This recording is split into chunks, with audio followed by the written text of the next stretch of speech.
So, as many of you guys know, the PlayStation 5 Pro was revealed recently, and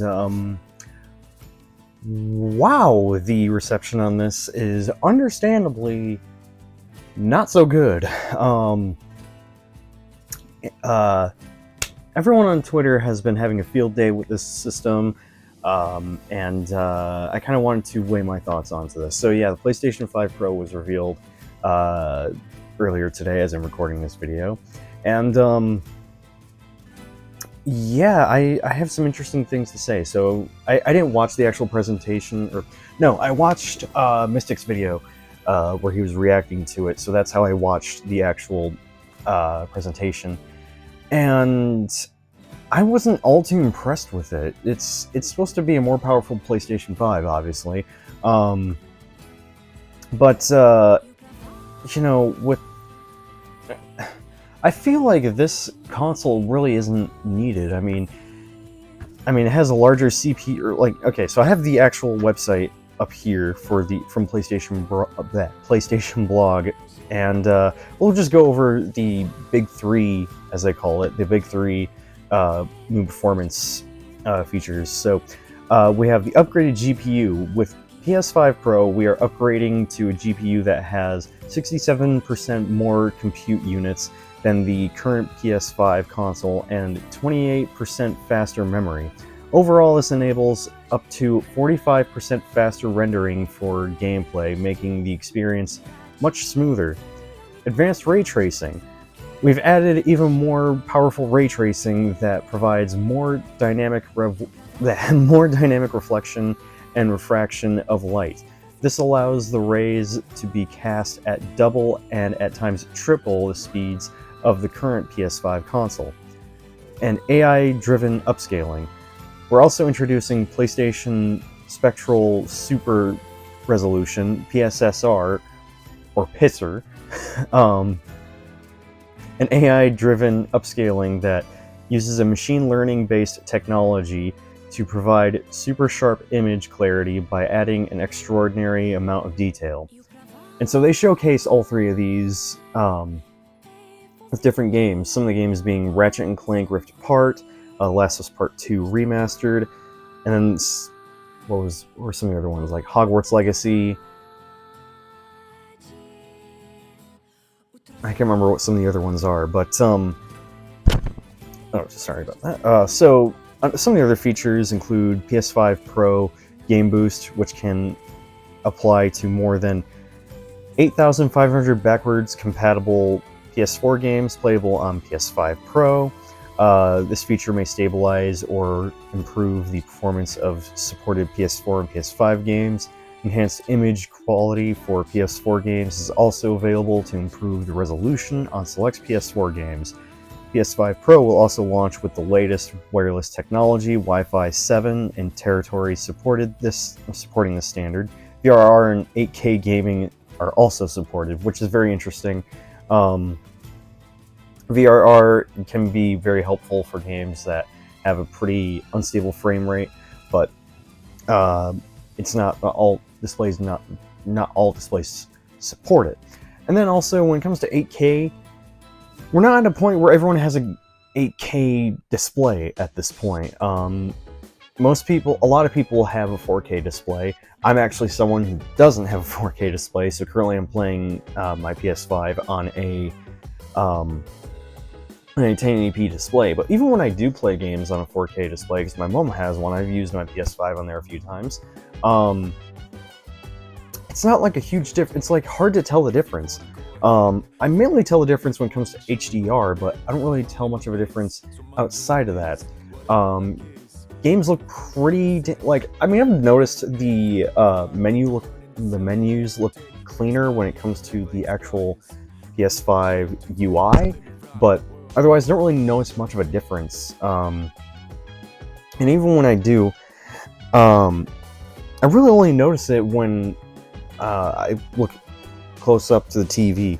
So, and with this, it looks like there'll be a similar situation with a lot of the games that are being supported. Like the current list that is confirmed, is Alan Wake 2, Assassin's Creed Shadows, Demon Souls, Dragon's Dogma 2, Final Fantasy VII Rebirth, Gran Turismo 7, Hogwarts Legacy, Horizon Forbidden West, Marvel Spider-Man 2, Ratchet & Clank Rift Apart, The Crew Motorfest, The First Descendant, and The Last of Us Part 2 Remastered. And there's going to be a lot more games, but some of these games I've played on my PS5 on my 1080p display, and these games already look really good. Demon Souls looks phenomenal. Final Fantasy VII Rebirth looked fantastic. I actually just got Gran Turismo 7 fairly recently, and that also looks really good. I played a little bit of The Last of Us Part 2 Remastered. That also looks really good. So a lot of the games I've played already look amazing on the PlayStation 5 on just a 1080p display. And while I do plan on upgrading to a 4K display at some point, it's not something where it's like I've noticed it. I don't really notice much of a difference until I'm up close to playing on a 4K display. So it's like I'm seriously wondering who this is for. And I mean, yeah, there's also a 2 terabyte hard drive, 2 terabyte SSD, which honestly the PlayStation 5 should have shipped with in the first place. A lot of games on even on PS4, were starting to become massive. Final Fantasy VII Remake, for instance, was like an 80 to 90 gigabyte game. Even on PlayStation 5, especially on PS5, there are quite a few games that I've played that are like anywhere between 50 to 100 gigabytes. And then, like Baldur's Gate 3, for instance. Baldur's Gate 3 right here. This is it says 105 gigabytes on the back, but this is, realistically speaking, a 150 gigabyte game. And then Final Fantasy VII Rebirth was like a 150 gigabyte game as well. Street Fighter 6 is 70 gigabytes if you have the full game installed. Tekken 8 is 80 gigabytes right now. And it's like, why didn't the PlayStation 5 already ship with a 2 terabyte SSD? But here's the thing that frustrates me personally. There isn't a model that comes with a disk drive. Now you can get a disk drive attachment for the console, but there isn't a disk drive bundle for the console already. So you basically have to spend another $80 for the disk drive in order to play your physical games on here. And I mean, luckily the Slim disk drive will work on here.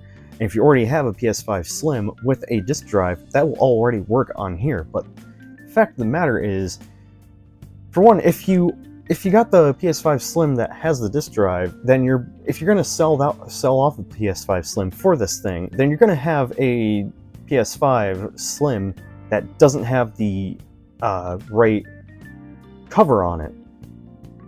So, it won't have a cover, the appropriate cover for it for a digital-only PS5 Slim.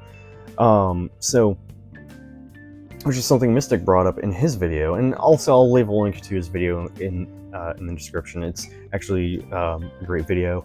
And I'll also leave the link to the PlayStation blog post as well, talking about the console. But there's no disk drive in this thing, which really has me worried about the future of physical gaming or physical games on the next generation consoles, like PlayStation 6 and whatever the next Xbox is, if another Xbox comes out.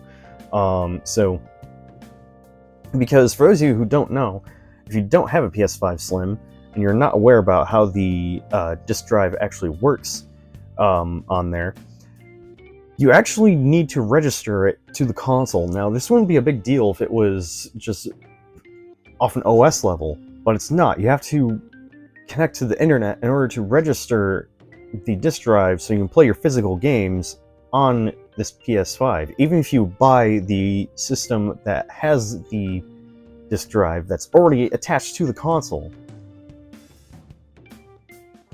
And I'm confused because it's the port to it, the port for the disk drive is proprietary, so why does it need to register? I I don't get it. So, but as if that wasn't a problem, it also doesn't come with a vertical stand, which was the same deal with the PS5 Slim. But the price of this damn thing is ridiculous. It is $699.99. $699.99. $700. Now, if you get the disc drive, that's not an extra $80. You're paying nearly $800 for this console. And it doesn't have a a vertical stand. I don't know how much the vertical stand is. You know what, let me actually look it up. So it doesn't come with a vertical stand, and the stand itself is $30. So if you buy the console, plus the disc drive, plus the vertical stand, you are spending, and not including tax, $830 on this thing. At that point, you might as well save like a couple hundred more to just get a new gaming PC. Or at that point, you might as well just get a regular PS5 or and a Nintendo Switch. Like, at that point, if you specifically game on consoles, that's like the best thing you could do at that point. Just get a regular PS5 and a Nintendo Switch. So, I'm sitting here wondering, who is this for, aside from like hardcore, like, I want the best picture possible for all these games, when clearly this isn't a device meant for me, because honestly, I don't really think it would be that, like, I care more about frame rate than resolution, and honestly, a lot of games, okay, well, not everything runs the best, like Final Fantasy 16 with its unstable performance mode and its not so great performance in general when you're playing it on the graphics option.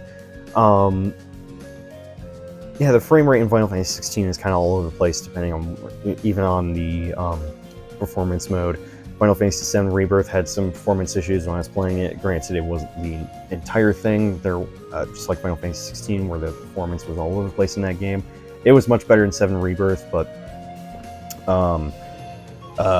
yeah, and Elden Ring has some frame rate issues. Like, yeah, granted, a lot of these games, there are quite a few games that have had frame rate issues, but there are also a lot of games that run already pretty damn well on PlayStation 5. As a matter of fact, I recently played through Astrobot, which I will do a dedicated video on this game. This game runs amazing on PlayStation 5, with maybe like some like hitches here and there, but nothing game-breaking. Yeah, this game ran beautifully on PS5 and also looks amazing already. So I don't really understand what the point is of this console. Games already look absolutely amazing, and honestly, I feel like it gets to a point where there's not really going to be much of an upgrade when it comes to visuals for video games. So I think we're getting to that point, because when you really think about it, there wasn't really much of a graphical leap from PlayStation 4 to PlayStation 5, especially like Demon's Souls, for instance. This is like one of the best looking games I've played on the PS5 so far. But honestly, the graphical leap is not really much different when you compare it to Bluepoint's previous game, which was Shadow of the Colossus. And I know both of those games are completely different styles of games, but both of those games don't look much different at all. There's only like a 2-year gap between the two, so it's like go watch some Demon's Souls gameplay and then watch Shadow of the Colossus. And from what I remember, Shadow of the Colossus doesn't look much different, and Demon's Souls doesn't look that much better. Like, and don't get me wrong, Demon's Souls is a beautiful looking game, one of the best looking games I've played so far this generation, but I didn't really see much of a graphical. There's not really much of a graphical leap with all these games. Like, currently, I want to say the best looking game I've played from this generation is probably like Dead Space. Dead Space is an amazing looking game, but it's also like, it's compared to a lot of other games that have come out, like a lot of games that came out on the PS4. It's not really much of a graphical leap from what I remember, but I don't know, I could be wrong. I haven't played Dead Space in a hot minute, but yeah, I don't know. And like, when you actually, like I said, when you look at the comparisons, there's not much of a difference. Like, yeah, it does look a little sharper on the PS5 Pro, but when you're standing far away, like when you're sitting a couple feet away from your TV, are you really going to notice these things? Like I said, you're really only going to notice these things when you're up close to your TV. So, I don't know.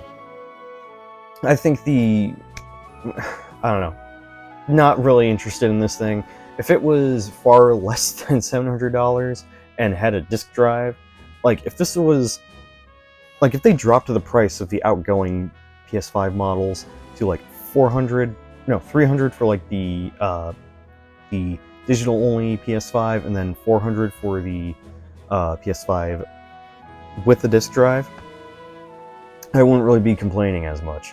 And like if this was, or if the PS5 Pro was 500, so, but I don't know, or maybe even just 400 for a disc only PS5 Pro, and 500 for the one that comes with the disc drive. I don't know, just whatever boats their float, I guess. I'm so, I don't know. I'm not interested in the PS5 Pro. I probably won't be getting this thing, and from my understanding, a lot of other people won't be getting it either, so I'm not sure how well this system will do. I'm sure this will still do, like, I don't know, because, I mean, also I saw a poll earlier where tons of people were saying, no, I'm not buying this thing, so, I don't know, and yeah, granted, it was, like, close to 4,000 votes, but, I don't know, it was a poll HMK put up on Twitter, so, but, point being, I won't be getting this thing. $700 is way too fucking much if you ask me. And if you're sane, you'll probably not want to get this either. So, and you know what? I'm not going to tell y'all to buy this thing or not. I'm not going to tell y'all not to buy it, because ultimately, that's your money. If you are interested in this device, if you are fully in on buying this console, all the power to you. But for me personally, I don't see myself buying this thing, especially by the fact that in like the next 3 or 4 years at that point, we're probably gonna have a PS6. So, but I am hoping that Sony does not go the fully digital route with the next PlayStation after this console. And also, I hope Nintendo comes through with a amazing upgrade to the Nintendo Switch, with like a Switch 2 or something like that, and keeps physical media alive on there. So, anyways, yeah, that's my thoughts on the PlayStation 5 Pro. Let me know in the comment section below what your guys' thoughts are. Are you guys going to be getting this thing? Are you guys avoiding this at all costs? Yeah, there you have it. Do expect a video on Astrobot soon, because I really have quite a lot to say about that game. So, there you have it. Thank you guys so much for watching. I'll see you all next video. I'm CoffinSkate signing off, and have a great rest of your day.